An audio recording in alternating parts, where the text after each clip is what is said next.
Today is April 27th, and this is The View with Catherine Chang. Today's topic is TSMC to expand its plant in Nanjing, China. Taiwan semiconductor manufacturing company TSMC announced last Friday that it will spend $2.9 billion to increase the production capacity. I think it refers to the Nanjing plant. Why? Here are some points.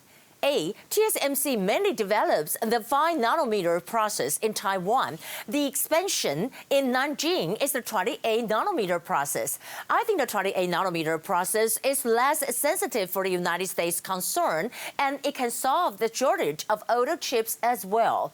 B. According to the TSMC, the applications of 28-nanometer include central processing units, graphic processors, smartphones, and automobiles. C. However, there are different voices in China. A self-proclaimed electronic communications specialist, Xiang Ligang, said that he strongly urges the government to stop it. The reason for that is that he thinks China cannot acquire technology from the advanced process of TSMC, and TSMC might monopolize the chip market in China. But we know that the Chinese government expects TSMC to expand the capacity in Nanjing plant. Why do some people oppose that? I think we can refer to what Taiwanese netizens said. China is angry because it cannot steal the advanced technology from TSMC. Anyway, I think the expansion of TSMC in Nanjing will continue as planned.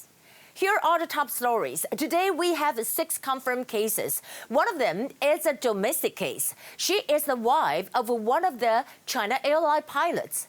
First, I want to talk about HMS Queen Elizabeth to visit Japan and South Korea amid growing tensions between China and Taiwan. We know that Britain's HMS Queen Elizabeth's visit aimed at bolstering security ties in East Asia as concern grows in Japan over any threat posed to neighboring Taiwan by China. At the same time, EU slammed China's authoritarian shift and broken economic promises. According to the EU's progress report, it said that EU's stance on China is hardening, and the EU is now increasingly pessimistic about keeping business interests separate from political concerns over what it calls President Xi Jinping's authoritarian shift. To be fully effective, the EU will need to work closely with other partners. Moving to the pandemic, Japan and India Prime Minister discussed bilateral ties and COVID-19 crisis.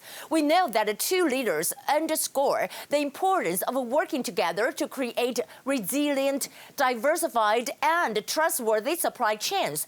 In addition, they discussed to remain close cooperations to overcome the challenges posed by the pandemic.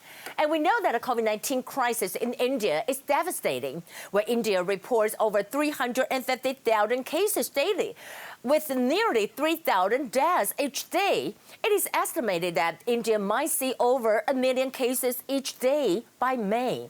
In addition, India Prime Minister Modi also discussed worsening COVID-19 situation with the U.S. President Joe Biden.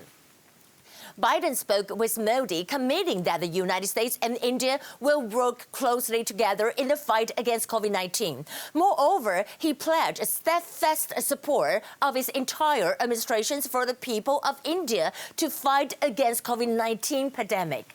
Furthermore, U.S. to share up to 60 million AstraZeneca vaccine doses globally.